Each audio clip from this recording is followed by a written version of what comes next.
This week's podcast is supported by Oscar and Hamish, makers of tailored luggage for the trunk and frunk of your Tesla Model S, X and indeed Model 3.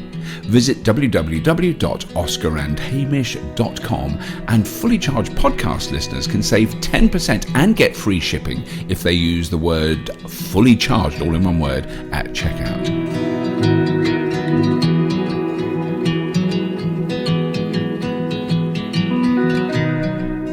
So hello and welcome. It now is just me this week as Johnny is currently having a look around the Vauxhall e-Corsa. Yes, Vauxhall are making an electric car. It's out very, very soon. But it's not just totally me all the time, because there's going to be an interview with Fiona Howarth coming up. She is the CEO of Octopus Electric Vehicles, the EV division of Octopus Energy, a British company that supplies renewable energy to homes and businesses. It's very interesting, so hang around for that. But before that, a few news items that have caught my eye, starting with the miracle that any of us who've ever been anywhere near an electric vehicle are still alive. No, it's true. According to that old stalwart of reliable, trustworthy news, it's a British institution, the Daily Mail. My mother and father worshipped the Daily Mail on a daily basis. You know, I was brought up in a Daily Mail household, so I'm very used to it. But according to them, we are all risking our lives every day because we drive electric vehicles. And they use all caps in the headline when they report that electric car owners risk death every day. Death! The Daily Express, another incredibly well-balanced, reliable source of information for people over 70, also picked up on the story. Their headline, even more clickbaity, saying that electric car drivers, get this, you'll like this, face shocking risks. So anyway, these dirty old rags cite a survey of over 1,500 electric car drivers, including plug-in hybrid vehicles.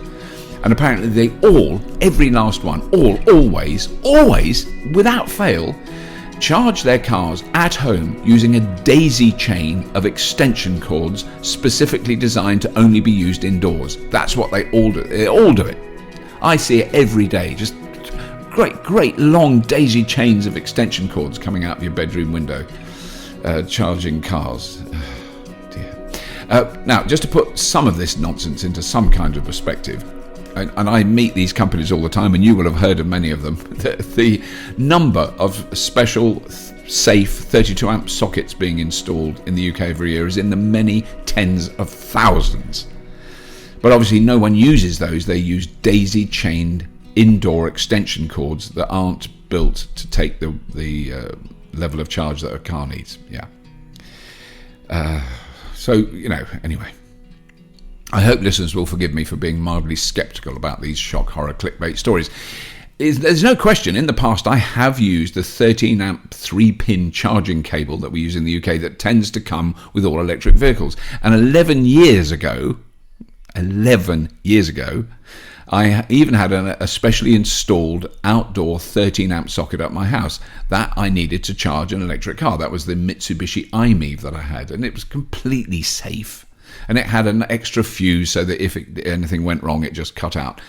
Anyway, so it's totally safe to use that, but obviously not if you're using a very flimsy indoor extension cord that says specifically not to be used for 13 amp, you know, all that stuff. But anyway, it is incredibly slow to charge an electric car using a 13 amp outlet. I mean, it's, you know, and anyone buying an electric car now, if you're in a showroom buying a new electric car, you'll be festooned with offers and sales pitches and information about grants you can get to, installing a safe, faster, weatherproof electric vehicle output unit at your house, a 32 amp one, not 13 amps. What the survey was actually intended to do was to add pressure on local authorities and governments to install more public charging points, which is really good. And it was carried out by the Electrical Safety First, ESF they're called, consumer protection charity. And that is very sensible, but the shock nightmare you're all going to die if you do this is plain and simple fear, uncertainty and doubt that is being spread by the aforementioned newspapers. So both papers reiterated for the millionth time their ignorant opinions about electric cars. They take long to charge, the batteries don't last very long. I mean, it really is like that. Oh, God. They might have been valid in 2009, but now utterly out of date and spurious. However, a lot of people buy those papers, and the fossil fuel lobby would say with glee, every little helps. It all helps to hold back the transition from filthy, disgusting, fossil-burning, monstrous old clunkers to new, cheaper, smaller electric cars. It's going to happen anyway, so it's kind of irrelevant. They're screaming into the dark. But it is in the same ballpark as self-charging hybrids and molecules of freedom. Did you hear that one? That's what gas is now in America. It's molecules of freedom. Clean coal, as they have in Australia. They have all that clean coal. And obviously, as we have in the UK, safe fracking. It's completely safe. Don't worry about it. Just be quiet and let them carry on fracking, even though they've all had to stop because it doesn't make any economic sense. But just ignore that. It is assuming, these articles really do, they assume that most of us are incredibly stupid, which the Daily Mail does on a daily basis, talking down to the masses from their elitist, privileged position of mass influence. I've been to the Daily Mail offices. Believe me, they think we're all really dumb. Anyway, sorry, rant over. Next. Now, battery recycling. That is a hot topic. I've been asked many times what happens to all these newfangled batteries in these fancy electric cars when they wear out after 15 minutes. I mean, that's the general sort of Daily Mail fueled assumption. So anyway, okay, normally people who know very little about battery technology but have read some balderdash assume, like in a laptop or phone, the battery will be dead in a couple of years. And as Johnny and I mentioned last week, the latest research is suggesting that many batteries will outlast the car. So we're talking a car that's done 250, 300,000 miles. And the batteries are still okay, and they can be reused in static storage. As we said, don't need to go on about that now. But anyway, as we know, eventually, after, let's say, 25 to 30 years, these batteries will need to be recycled. So we're talking about 2049, 2050, the batteries that are in new cars that are coming out now will need to be recycled. So, mad rush is on. What is amusing is many people who are concerned about this, and it's a perfectly legitimate concern because it's about time we started using technology in a more circular way. We need to develop the circular economy. We need to stop all that plastic packaging on ridiculous... I'm just going to have to say this because my daughter's just been shopping. She bought 2 leeks from a okay, I'm going to say who? Tesco's. 2 leeks. Leeks. You know what a leek is. 2 leeks. Not a leaking tap. The vegetable leek. Each one is individually in its own plastic bag. How ludicrously stupid is that? Anyway, so we need to sort that kind of nonsense out.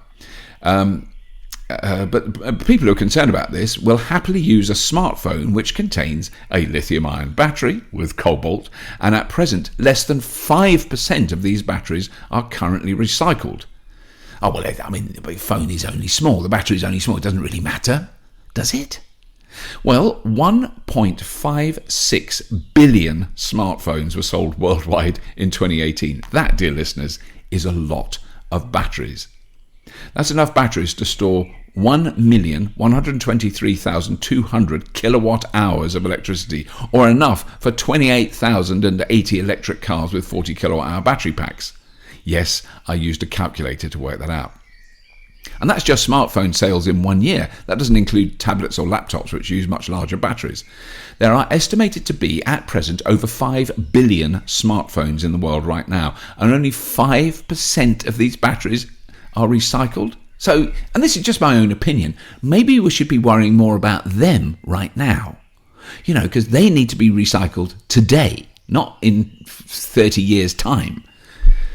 Now, this little outburst was inspired by a company called TWR, who are running one of the Jaguar I-Paces in the I-Pace E trophy that runs alongside the Formula E races around the world. I saw a Jaguar I-Pace race in Paris the other day. They do go fast.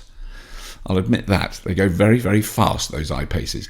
Now, they've written a blog about battery recycling on their webpage, and the link is below in the show notes. All predictions indicate that battery recycling will become a major global business. An industry that is predicted to be worth over $500 billion a year by 2050. As I've said countless times. No one's going to throw away an electric car battery. There's money to be made out of them, and the economics of battery recycling are already kicking in. All the big players are getting involved. Even before they've started making electric cars in any significant volume, VW are investing in a battery recycling plant in Germany which starts operations next year in 2020 and can handle 1,200 tons of recycled materials every year. That's just to start with. It's going to be ramped up very soon. Enough materials in that to make over 3,000 batteries for new cars.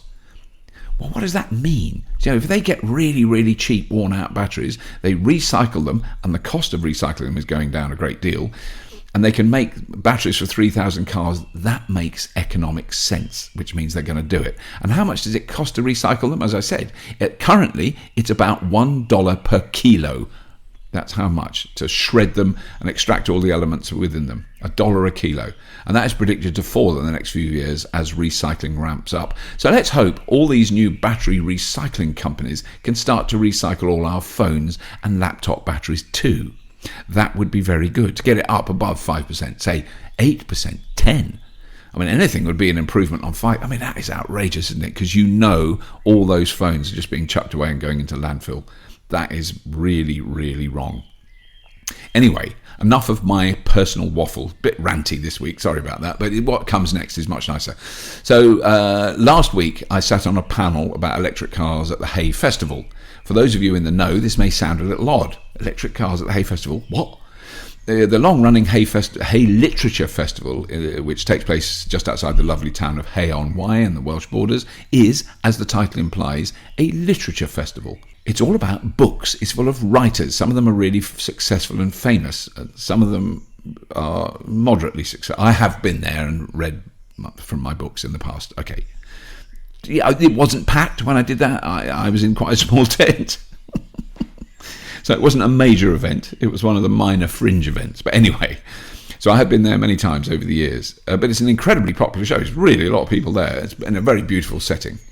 But for the last couple of years, I've attended the event, the Hay Festival, as a panellist or chair. There's another story about that, but I won't go on about that now. For discussions on the future of energy and transport for the Go Ultra Low campaign, which is a sort of partly government-funded campaign about encouraging the uptake of electric and ultra low emission vehicles, plug-in hybrids. We don't talk about them. Anyway, this year one of my fellow panelists was Fiona Howarth. So we found, just before we did the panel, we found what I hoped was going to be a really quiet corner of the Hay Festival to chat about what her company, Octopus Electric Vehicles, are up to. Now, it does get a bit noisy at times, and we had to stop eventually when a very loud American publisher decided to sit right next to us, and we were kind of in a really obscure corner of this event.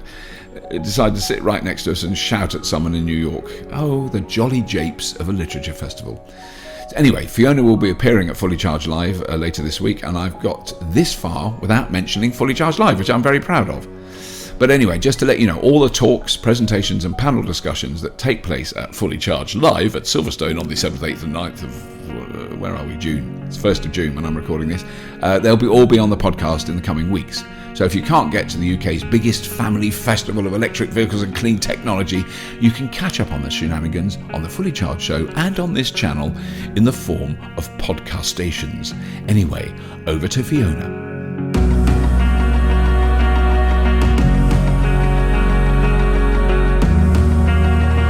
So Fiona, tell me then, okay, before we get onto Octopus electric vehicles, because Octopus is you can buy your electricity from Octopus. Absolutely. So there's Octopus Energy. Yeah. And we are, I think, about 700,000 customers now. That's amazing. Wow. It's fantastic. It's really, really exciting. Right. 100% renewable energy. Right. And we are also, which is only recommended energy supplier for the second year in a row. Which? Which. Wow, that's really good. I think actually this year, for the first time, we got 5 stars in every category, which I believe is the first time a utility has ever done that. Definitely an energy supplier. Because there is there a shift, a kind of complete shift in the UK energy market from the big six? I mean, it does really feel, or is it, are there six? Absolutely. I don't know, the big lot. Yeah, exactly. So there's now a number of other bigger suppliers. So a number have come over the 1 million mark. Right. And we're not far behind. And, so it's totally really disrupting it. And I think it's great because, people demand renewable energy, they demand higher level of customer service, and they deserve that. And they deserve fair tariffs, and tariffs where they're not lured in on cheap rates, and when they're not looking a year or two later, they get hiked up onto a standard variable tariff, which is 50% more expensive. They want fair pricing, and they want great service, which is exactly what they deserve. And then so 'cause before we get onto the electric vehicle bit, does Octopus only supply electricity, or do you do gas as well? It does gas as well. Because absolutely. I think that is the thing. We've chosen this just to explain, listeners. We're at the Hay Festival, where Fiona and I are appearing on a panel later on. And so we've chosen a really quiet corner of a garden, which is next to the slammiest door. We're at a festival in the tent, but the door keeps slamming. So I'm just explaining what that slamming noise is. Because that's the thing I'm going through with gas and electricity, is because we still use LPG because we're not on the mains. Yeah, of course. And I'm desperately trying to not use it. So for water heating, and actually we use it in central heating. Yeah. We use very little, but it's so infuriating that we still use any. Yeah. But then where are you? Is your gas at the moment is essentially a fossil fuel that you're supplying? But we do actually partner with a charity that enables us to have almost like offsetting, but where we support different projects in actually often developing countries where they're releasing a lot of fossil fuels into the environment through doing very dirty cooking and that kind of stuff, where we can make a high impact, and we support that kind of activity as a way of offsetting some of the emissions coming from the gas. But I think as a general thing for the UK, if you look at the decarbonisation strategy, there's that piece around transport which we'll come on to, but actually decarbonising heat is going to be really interesting. It's a big challenge ahead of us that we really need, as a country, we'll have to tackle at some point. But then, so the EV section. So is that now your role is specifically that? Yeah. So I am the CEO of Octopus Electric Vehicles. Right. And so we are part of Octopus Energy Group. Right. And we focus on really how do we make it as easy as possible for people to make that transition to electric vehicles. Right. So we offer the cars. So we've got partnerships with funders, dealers, and OEMs, so that we can bring great pricing on the different vehicles. Right. Only pure electric. Yeah. We don't do hybrids. No plug-in hybrids. No plug-in hybrids. 100% pure electric. And then we help with energy tariffs. So we've partnered with Octopus Energy on that to provide EV-specific energy tariffs. Right. So one of them is Octopus Energy Go, where you can charge up your EV in the middle of the night for 4 hours at 5p per kilowatt hour. Right.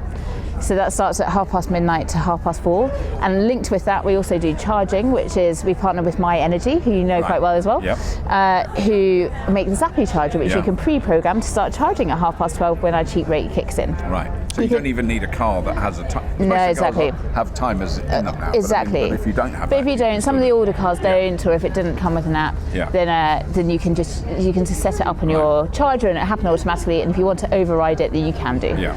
So that's the Octopus Energy Go, but we've also got the Agile tariff. Now the Agile tariff literally follows the wholesale market price on a half-hour by half-hour basis.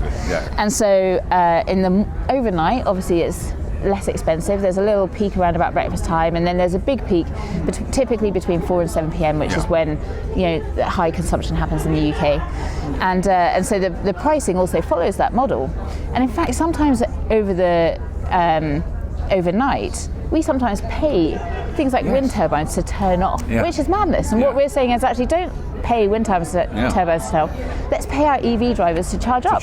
So actually the tariff goes negative. And we literally are paying you, we're giving you money to be taking energy. Yeah. This is because I've dreamt of this for some time. I mean, I think since probably 8 years ago when I discovered that wholesale energy prices are not always positive in the sense that you don't always have it goes negative. Oh, it's mad, isn't it? So we call it plunge pricing actually. Right. So we'll send you alerts to your phone to say, actually it's going negative tonight. Wow. Don't forget to charge up. And we have seen behaviour shifting off the back of it. So in fact, on the customers that move to Agile tariff, over that whole base, they reduce their peak load, their peak consumption by 28%. The EV drivers specifically dropped it by 47% because it's fantastic. It's the first time where we really had flexible load on the market and on our network.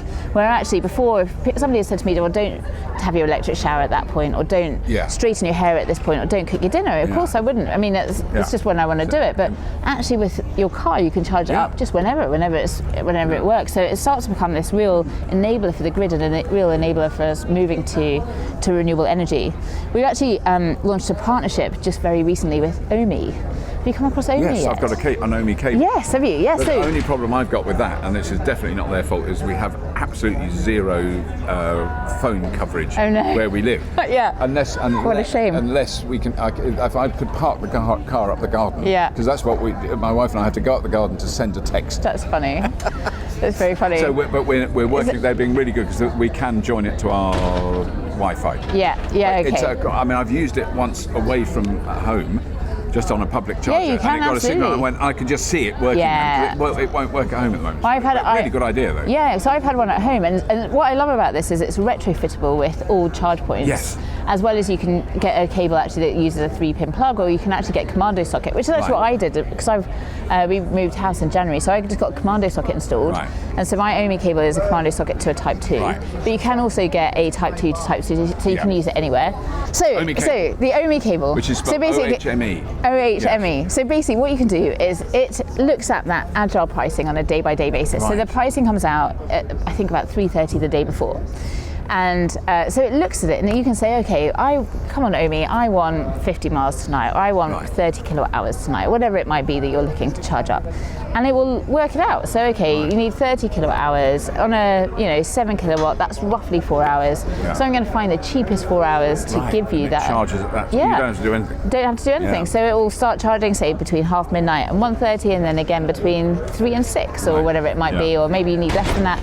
And it will continue to do that. So that plunge pricing that we were talking about earlier, it will absolutely make sure that you get that time when it's actually going to give you back money. So they've actually integrated with our API. So we've made, for those tariffs that I was talking about earlier, we've got APIs available, so anyone can integrate with that. And so that's other smart charging companies are coming along and now integrating with it, but also battery companies and a bunch of other players that have different energy tech, which can integrate with that. And even we're integrated with Alexa actually, so you can say, Alexa, charge my Zoe. Yeah, exactly. When it's cheapest, and so it's really fun. It's really, really fun. And so the OMI cable, you can actually, I think it's $399 to get the OMI cable. Yeah. If you get it as an Octopus Energy customer at the minute, it's $199. Right. So yeah. There's an offer you can't refuse. And tell us all about it, because some of this as well is, this is new stuff in the market, and we really want to make all of this great for customers. Yeah. And so we really want to get feedback. We want to learn what people like about it, what they don't, how they're using it. Because I think still at the moment, I think that sort of technology, there's plenty of people I know who would get it, they'd grok it, they'd want it, but I think what we have to get to that point where you buy an electric car second-hand or something, and that's just what happens. What you're talking about is just normal. Yeah, absolutely. And it doesn't require it. It's got to require minimal input to be widely adopted. Because the wide adoption of it makes such a huge difference to things like the grid and the way we generate electricity and the way we use it and store it and move it and all that stuff. It's a really. Do you know what though? I was also thinking about some of our current EV drivers, which are absolute, market leaders, right? Yeah. So they've gone out there before anyone else, and they've gone and taken an electric car, they've learned how to charge at home, on the go, all that kind of stuff. And they are busy telling their friends and their family about it. And actually the fact that they've learnt about it through these different tariffs and all that kind of stuff is fantastic, because actually those people are the people that are going to help us as the UK move towards electric vehicles. Yeah. So it's, it's such an important part of this transition. It's also, I do think, from the point of view of the bigger picture, it's a really exciting time. Oh, completely. I think we live in interesting times in the broadest possible way you could describe that. But I think the opportunities that are available, that also the fact that you're doing this job where, 20 years ago, you would probably be working for, I don't know, even if we were in the energy industry, just you'd be working for British Gas, quite depressed. Well, absolutely. I mean, so to be honest, about 20 years ago, actually, 15 years ago, I was working with BMW looking at hydrogen-powered cars. Right. And looking at fuel cells. And I spent quite a bit of time investigating the hydrogen economy, and I was like, hydrogen cars will come, or like vehicles will do, but they're quite far away, and EVs will come sooner. Yeah. But actually, they were still quite far away at the time. Yeah. And so the market now has changed so significantly. Like the cars have become brilliant, and now this whole transition that we need to go through is the energy sector, and like that convergence of energy and the automotive as well. So actually, if you take that smart charging a step further, actually then you go into, well, what about vehicle to grid? Yes. And actually, as you're saying, you can connect it through your car app, but you can also start doing it through your charger. And I think really the landscape's open at the minute for a lot of disruption. Yes. As all of these kind of companies converge, and I think it's so exciting. I mean, in a way, is it? I mean, I'm just imagining that I'm just drawing a parallel between the traditional automotive industry, so the BMWs and the Nissans, who are still producing vast amounts of diesel and petrol engines, and then the old energy companies that are still completely tied into large power stations and fossil. You don't have any legacy investments of a 40 billion nuclear plant or a coal burning plant or a gas turbine. You don't have that. So no, and do you know what actually? So does that make you that much more flexible? I mean, that's what I'm assuming. Well, actually, what I'm most excited about, and one of the things that made me join Octopus actually, was the fact that we're in control of our tech. Right. So we're basically a tech company in the energy space, and actually you start to get more flexible services. So you start to have these different time of use tariffs, and actually you want to unlock some of that value for the consumer. So basically what we're saying is, actually, say distributed network operators, so that local grid that's supplying your house, they're going to end up with constraints. And so what we want to do is actually, we can unlock the batteries in the cars to help unlock those constraints on the grid for those distributed network operators. But in return, we want those consumers to get some benefit from it. Absolutely. And so to be able to do that, actually, it's a lot around data, and it's a lot around enabling some of that tech in your house, and how that enables, works with the cloud, and how that works with the DNOs. So actually, critical is going to be having control of that tech to unlock some of that value for our customers. And so actually, having worked in some other energy companies as well, and seen that as a consultant, actually the tech that's around hasn't always been developed with smart meters, with half-hourly settlement, with flexibility in mind. And actually now that this market's starting to go through that transition, it's going to happen quickly. And so actually having control over that technology is becoming really, really important. And actually to unlock that and give customers really preferential experiences and great tariffs is going to be really important. So actually that's the legacy systems that I think some of the bigger companies are going to suffer from, which we luckily don't. That is brilliant. I think we're probably going to have to, we're in a very crowded area, ladies and gentlemen, so I think we're going to have to wind up there, but that's also brilliant. Thank you so much, Fiona. Fiona and I will be on the same panel later on today. We will be. Which I'm very nervous about, but I'm much less nervous being on a panel than chairing it. We don't need to discuss what happened. It was great fun. It was wonderful. It was good. I can't wait. We got away with it. Anyway, thank you. That's really good. And I'll put links to Octopus and everything in the show notes. Pleasure. Thank you very much, Robert.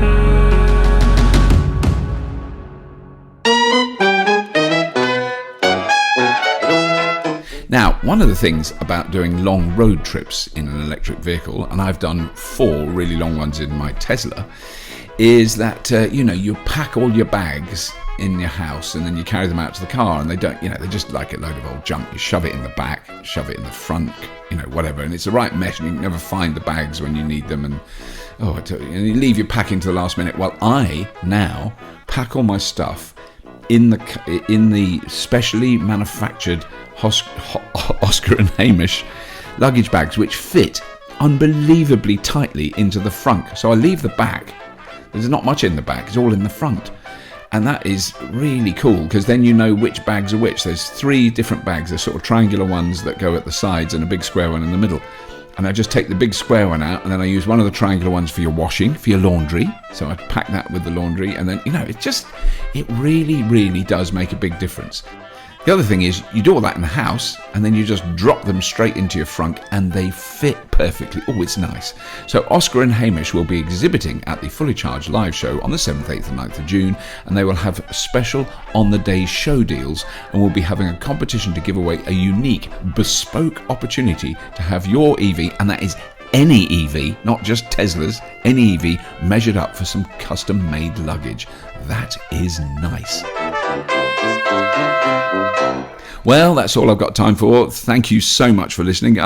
You soon will be able to subscribe to this podcast on YouTube, because we're launching a new channel on YouTube called FullyCharged Regen, which is primarily to house podcasts, because a lot of people said they wanted to listen to podcasts on YouTube, which I was surprised at, because there are, you can get these podcasts on numerous downloady audio, iTunes, Google Play things. I don't even know the full number of them, but there's a lot of them. But you know what I mean. But so you will be able to listen to these podcasts on YouTube as well. We're going to launch that at the time of the Fully Charged live show, and we're also launching a new web page, which could, I think, have a new whatever that thing is, URL. It's a new URL. I knew what it was. Which is fullychargedshow.com, which will be really good. But it will also, if you go to fullychargedshow.co.uk, you'll also find a brand new web page. It's huge. So it's kind of we've collected together all the things we can, and there's an A to Z of electric vehicles and related things, all the stuff that's on show at Fully Charged Live, and a lot more. There's blogs, there's all the episodes of Fully Charged you can access there, the podcasts, Q&As, there's all sorts of what are those frequently asked questions, FAQs, that's what I meant. There's a lot of FAQs. There's just loads of stuff on it. It's amazing, really impressive. It's taken a long time to build. We've had to build a web page. But anyway, that's that. And other than that, do subscribe if you want to keep listening to Fully Charged Live. Johnny will be back. I don't even know if it's next week, because it might be difficult to put out a podcast next Monday immediately after Fully Charged Live. I don't quite know how we're going to do that, because everyone will be utterly exhausted, especially me. And I have got to go to work the next day, the day after Fully Charged Live, on a red dwarf project that I'm not at liberty to discuss any further at the moment. There's a lot of red dwarf stuff coming out. For those of you who don't know what red dwarf is, all I can say is Google it, because you'll find out a lot about it very quickly. Probably faster than you really want to. Anyway, that's all for now. As always, if you have been, thank you for listening.